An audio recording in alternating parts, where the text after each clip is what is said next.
Assalamualaikum warahmatullahi wabarakatuh. Salam jumpa kembali rekan-rekan intelektual, sahabat filsafat dimanapun berada.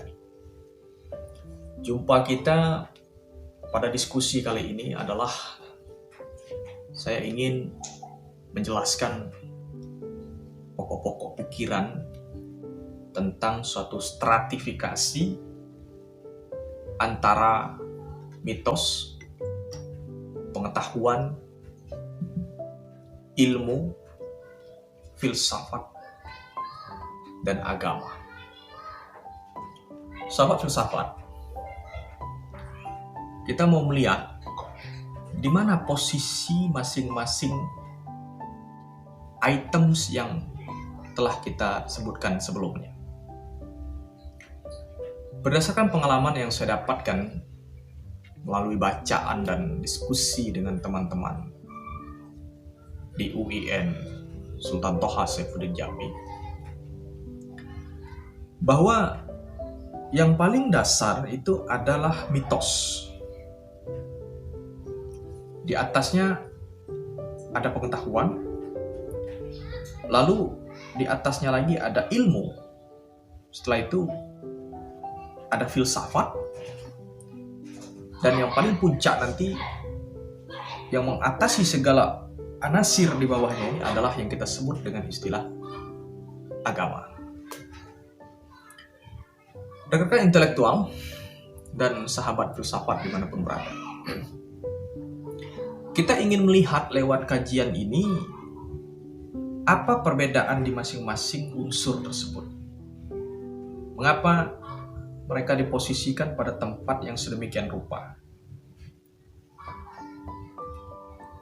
Rekan-rekan sekalian, kita mulai dari basic yang paling bawah itu adalah posisi mitos. Ketika kita masih kecil misalnya, di dalam memori kita itu ada semacam primordialisme. Bagaimana dalam bahasa Cak Nur, Profesor Nurhalis Majid, ada keyakinan yang melekat sebagai satu sistem nilai yang kita percayai, yang kita dapat secara turun-temurun. Sederhananya kita sebut ini sebagai mitos. Sebagai contoh, jangan keluar maghrib. Apabila engkau keluar maghrib, akan ditangkap oleh setan. Anak gadis, jangan duduk depan pintu, karena kalau engkau duduk di depan pintu, engkau tidak akan mendapatkan jodoh. Atau mitos yang lain, misalnya, jangan gunting kuku malam-malam. Karena kalau Anda menggunting kuku pada malam hari, semangat primordialisme ataupun mitos kita akan bekerja bahwa kalau Anda gunting kuku malam hari, umur Anda akan pendek. Dan masih banyak lagi mitos-mitos yang tidak mungkin saya ceritakan pada jumpa kita kali ini. Dari contoh itu, kita lalu kemudian berpikir, mitos itu apa sebenarnya? Ternyata mitos itu adalah satu sistem yang tidak ada korelasi antara sebab dan akibat. Jadi tidak ada logika rasionalistik yang melekat di dalam suatu mitos.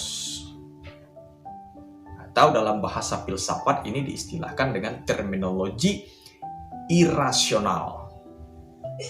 Sedangkan filsafat itu adalah sangat rasional. Tapi di dalam mitos itu adalah irasional. Apa itu irasional? Sesuatu yang tidak ada relevansi logik antara penyebab dan apa yang diakibatkan. Kalau kita kaitkan dengan contoh tadi, tidak ada korelasi antara orang yang menggunting kukunya pada malam hari, lalu kemudian dia meninggal pada usia muda, usianya pendek. Itu tidak ada korelasi, kan? antara variabel X dan Y itu tidak ada korelasi. Nah, ini tidak ada korelasi antara orang duduk di depan pintu dengan jodohnya gitu. Nah, lalu seiring perkembangan sejarah manusia, hal-hal yang di dalam mitologi ini kemudian dicari-cari unsur rasionalitasnya, sehingga orang pun berpindah dari yang berpijak pada mitos di dasar itu, dia kemudian naik satu tingkat, itulah kita sebut pengetahuan. Manusia semakin berkembang, semakin bertemu dengan budayanya, lalu kemudian bekerjalah rasionalitas.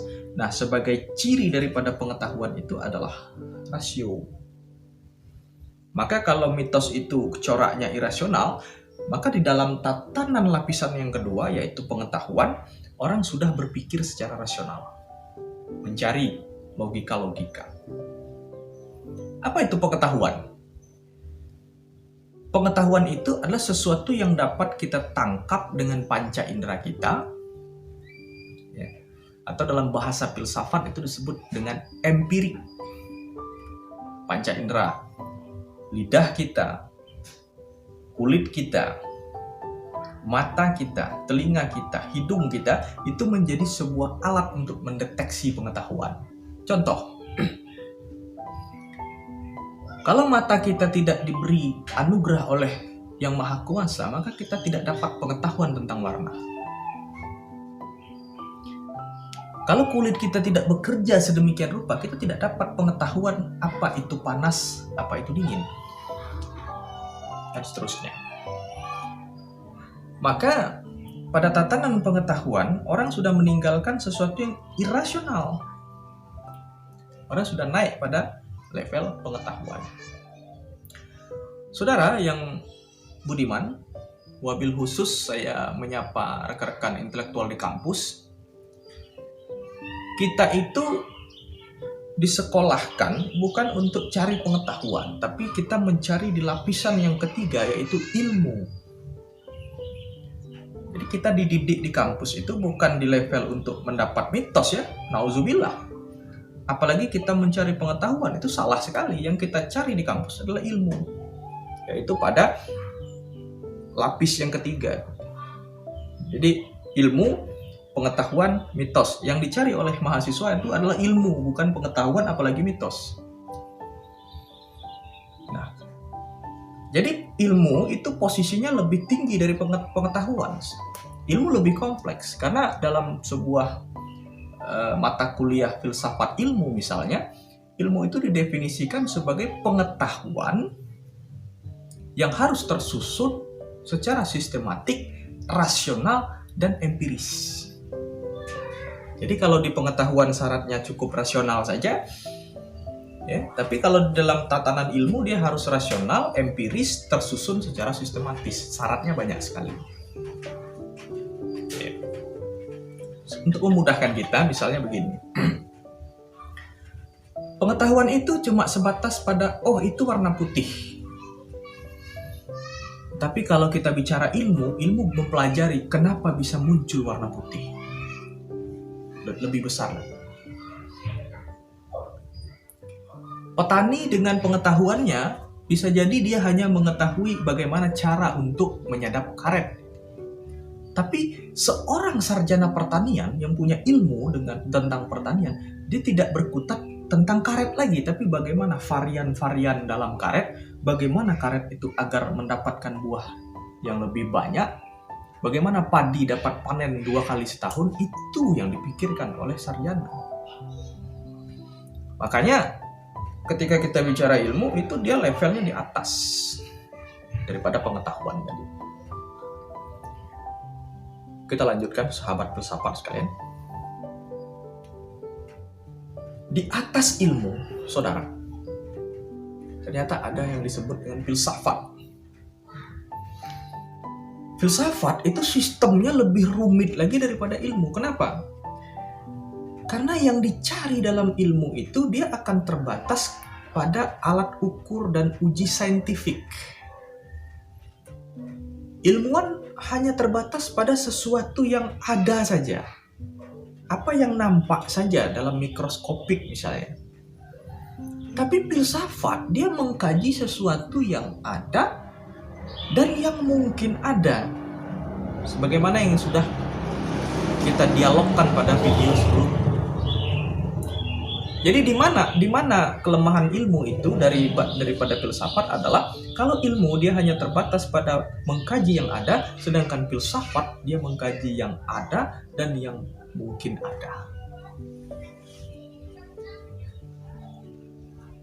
Dan banyak lagi hal-hal yang unik dalam filsafat itu sehingga dia berada pada posisi lebih tinggi daripada ilmu. Pertanyaan kita hari ini sekarang adalah mengapa agama menjadi unsur yang paling tinggi di antara semuanya? Lama saya merenungkan mengapa agama menjadi sesuatu yang paling tinggi di antara filsafat, ilmu, pengetahuan, mitos. Kenapa? Karena ternyata apa yang diterangkan oleh agama itu adalah sesuatu yang visioner, supra ilmiah.